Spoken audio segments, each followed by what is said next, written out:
বাঙালি যখন হাসতা পায় এভাবে বস্তা ঘুরে নেয়, বুঝছেন? এ হলো বাঙালি। আমরা 5 কেজি 50 টাকা নিয়ে নেন সবাই, এই সুযোগ সীমিত সবার জন্য। 5 কেজি বড় 50 হলো নলপা আছে, 5 কেজি 50 টাকা। নতুন আবার 1 বছর আছে, 5 কেজি 50।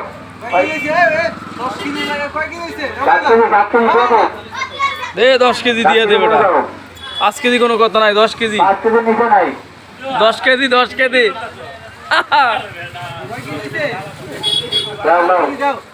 10 কেজি 10 কেজি 5 কেজি কোনো কথা নাই, 5 কেজি নাই 10 কেজি।